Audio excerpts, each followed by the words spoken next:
আসসালামু আলাইকুম। ওয়ালাইকুম আসসালাম। ভাইয়া ওই যে আমি বিজ্ঞাপন দেখলাম আপনাদের, শিক্ষক দিচ্ছি এবং নিচ্ছি, আমি টিউশনি করাতে যাচ্ছিলাম, ভ্যাকেন্সি আছে? আচ্ছা, আপনি এক কাজ করুন, আপনি অফিসে চলে আসুন। কি নাম আপনার? মোহাম্মদ শফিক কিবরিয়া। আপনি কোন সাবজেক্ট অনার্স করেছেন? রাষ্ট্রবিজ্ঞান। না, মানে?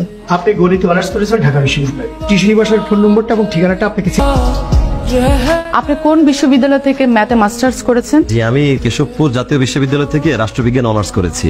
আপনি ম্যাথের স্টুডেন্ট না? জি না। আমার মেয়ের জন্য ম্যাথের টিচার দরকার। কোন রাষ্ট্রবিজ্ঞানের স্টুডেন্ট দিয়ে আমি আমার মেয়েকে পড়াবো না। আপনি প্লিজ আসতে পারেন। কিন্তু ম্যাম, আমি তো 4th গ্রেডের ম্যাথ করাতে পারবো। আপনি প্লিজ আসেন, আমি সোহাগ স্যারের সাথে কথা বলে নিব। Ma'am, I have done honors in political science, that's fine, but I can do 4th grade math very easily. You don't need to do honors or masters to do 4th grade math, ma'am. I can do it. ভালো থাকবেন, আসি। सीने से लगा कर रो बढ़े, उसको सीने से लगा। বাবা, 2 দিন ধরে কিছু খাই না রে বাবা। আমিও না খাওয়া। আচ্ছা, এই 50 টাকায় আছে, চলেন দুজনে মিলে কিছু খাই, আমি আর আপনি। মানে কি অদ্ভুত না, নিজের কাছে টাকা নাই অথচ অন্য আরেকটা মানুষকে নিয়ে যাচ্ছে খাওয়ানোর জন্য। বুঝলো ভাই, টিউশনিও পাইতেছি না, পাইলে নিজের যোগ্য প্রমাণ করতে পারতেছি না। সিকিউরিটি গার্ডের চাকরি করে কি তুই পড়াশোনা করে পারবি? ভাই, সিকিউরিটি গার্ড হতে আমি রাজি আছি, চাকরিটা আমার খুব দরকার, আমি পড়াশোনাটাও চালাতে পারবো ভাই।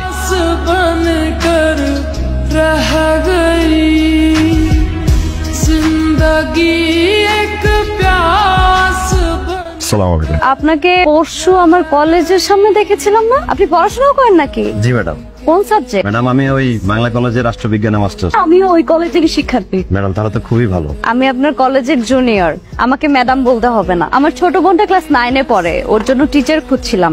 আপনি কি ওকে পড়াতে পারবেন? অবশ্যই পারবো, আমি তো টিউশনই করছিলাম। আমার বোন কিন্তু ক্লাস 9 এ পড়ে, 9 এর ইংরেজি পড়াতে পারবেন? ম্যাডাম, আমি ক্লাস 9 এর সব সাবজেক্ট পড়াতে পারবো। ঠিক আছে। तन्हा रह गए दिल के अरमासूं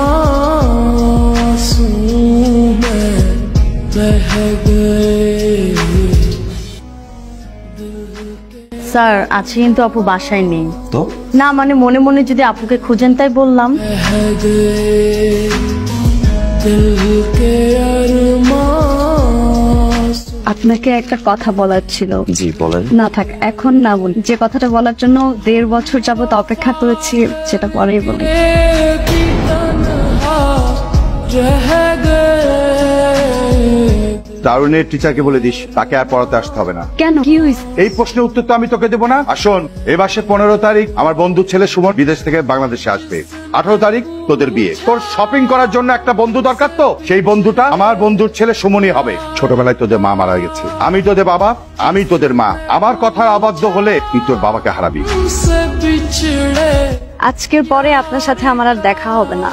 18 তারিখ আমার বিয়ে। বিয়ের দিনে হাজবেন্ডের সাথে ইতালি চলে যাব। আপনার জন্য একটু রান্না করে নিয়ে আসছি।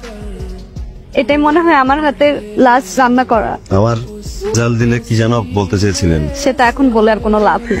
खाकर रो पड़े हम वफा करके भी तन्हा रह गए।